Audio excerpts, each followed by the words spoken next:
আসসালামু আলাইকুম, কি অবস্থা সবার? এই যে কিছু কবুতর লাগাইতাছি। তো ওদেরকে আর কি খাঁচার মধ্যে দিলাম, কবুতর লাগাইতাছি। আমার আর কি বৃষ্টিতে বাম ভাঙ্গে গেছিল কিছুদিন আগে। দেখেন কবুতর যা বসছে পাশের ছাদে, দেখা যাইতেছে কিনা জানি না। ওই পাশে চলে আসে, ওই ছাদে যা বসে পড়ছে।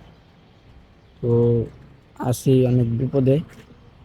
একে তো বাম ভাঙ্গে গেছে, এই যে দেখেন একটা খাঁচার উপরে আর একটা ওই যে উপরটা বসে গেছে।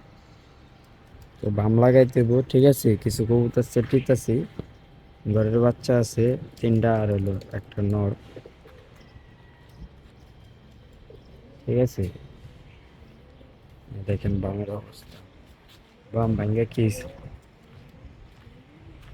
এটারে জোড়াতালি দিয়ে লাগাইতে হইব, এছাড়া উপায় নাই। তো রডের সাথে লাগাই, তো এই কারণে আর কি খাঁচা থাকে না, ভাঙ্গা জায়গা সাপোর্ট নাই, যে এই কারণে আর কি ভালো করে মজবুত করে বানতে হইব, নাহলে আর কি রাখা যাবে না। তো কোনো দিকে টানাদা দিতে হইব। তো দেখা গেছে যে টানা দিলে থাকতে পারে, এছাড়া আর কি থাকবো না। যাই হোক, এগুলা এই বামটা টানা দিয়ে বাঁধতে হইব, নাহলে বাঁশ ছোট, তো আবার হলো একটু দুর্বল, এই কারণে আর কি বাঁশটা ভেঙে গেছে। দেখেন অবস্থা কি, দেখছেন, মানে পচা পচা ভাব আর কি, এই অবস্থা। তো যাই হোক, এটারে প্যাঁচ দিয়ে এভাবে প্যাঁচ দিয়ে তারপর লাগাই দিতে হইব।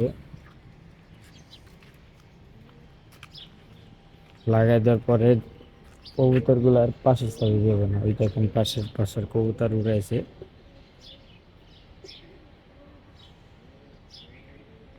যাই হোক, সবাই ভালো থাকবেন, সুস্থ থাকবেন। ভিডিওটা এখানে শেষ। বাম লাগানোর পরে আবার ভিডিও দিবে ইনশাল্লাহ।